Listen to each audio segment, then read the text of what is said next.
contrary to what a lot of people are claiming this match was, a hard-fought win against Everton. I didn't think it was that at all. I think it was a fairly simple win. How can it be a hard-fought win when the opposition didn't have a single goal-scoring opportunity as compared to the 2 or 3 that we had? What I do agree with is that Everton's tactics in the second half were spot on. They were clearly pressing a lot more, but did not have the weaponry to beat this Arsenal defense. Their XG in the first half was 0.00 and their XG in the second half grew to 0.20.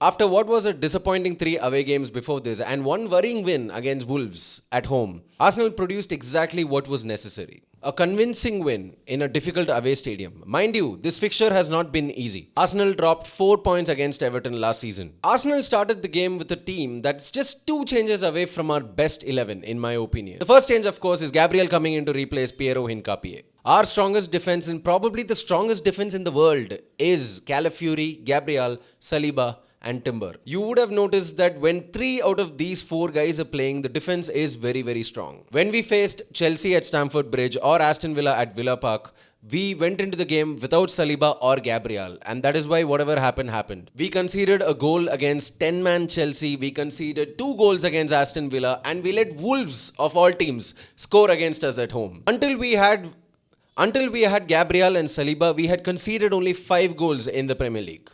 Whatever silverware we hope to achieve this season, these 4 will have a significant part to play, and I do sincerely fucking hope they are fit for the rest of the season. The second change I'm expecting to this lineup to what I believe will be our strongest 11 is either Havertz or Jesus coming in for Gyökeres. No reason to be emotional. Today I saw what I believe were very, very good signs from Gyökeres. Gyökeres made a fantastic run in the 44th minute of the match after a good through ball from Saliba. There was another fantastic run that Gyökeres made in the 50th minute of the match. Now these are the type of actions that we are expecting Gyökeres to undertake. And needless to mention, of course, the penalty. Until he took the penalty, I was a little worried if he'll score or not. But as soon as he took the penalty, I was worried for Pickford. Dude, get out of the way. The force with which he hit the ball, I don't know where that anger is coming from. Gyökeres was also the player with the highest XG yesterday. And that is very telling, especially when there is a certain Trossard on the pitch. But the truth is, all things considered, I do think Jesus or Havertz are better suited to Arsenal or the Premier League. I'm not sure which one yet.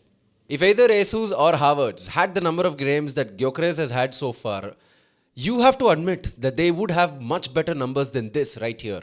And the truth is, Arsenal are now competing to be the best in the world, not just the Premier League. The margin for error is very, very low. I am obviously not suggesting that we give up on Gyökeres, but I am warming up to the idea that Gyökeres has to now fight for his spot from the bench. What I was thrilled about and very excited about yesterday was a certain captain returning to action. For all of you who thought that Odegaard needs to be benched or needs to be stripped of his captaincy, there were clear signs yesterday that Odegaard was returning to form. And I'm very, very excited to see what he's going to do in Jan and Feb this year. Some fantastic work from Odegaard yesterday in the 64th minute of the match. And a nutmeg pass through the legs of an Everton player who allowed Rice to set up Trossard to score. Again, some exceptional work in the 68th minute of the match.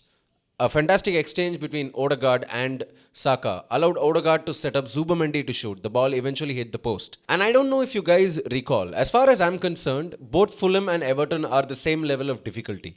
Earlier this year, when we faced Fulham, we scored the 1 goal and we were happy to sit back and defend that 1 goal. Whereas yesterday, the team was clearly looking to score the 2nd goal. And the difference is Odegaard. You see what he does in Jan and Feb. Now, I don't exactly know where that puts Eberechi Eze. Eze will not be starting left wing when Trossard is fit. And I'd like to believe that Arteta will not start Eze at central attacking midfielder role when Odegaard is fit. And I have reasons to believe he agrees with me. So where does Eze play exactly?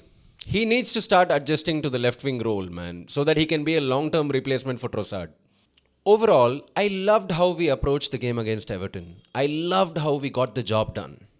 After what was a very worrying performance against Wolves, we came back to produce a classic Arteta-esque performance to get the 3 points. Thank you. The worrying part is Manchester City.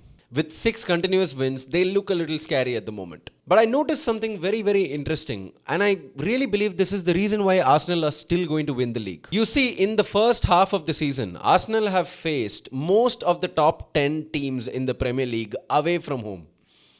That isn't the case with Manchester City. In the second half of the season, they will be facing the top 10 teams away from home. As you might already know, we have got most of our difficult fixtures out of the way already. Liverpool away, Newcastle away, Manchester United away, whereas that isn't the case with Manchester City. In the second half of the season, Manchester City have a lot of difficult fixtures. The majority of the difficult fixtures that Manchester City have will be in the second half of the season. See you next week.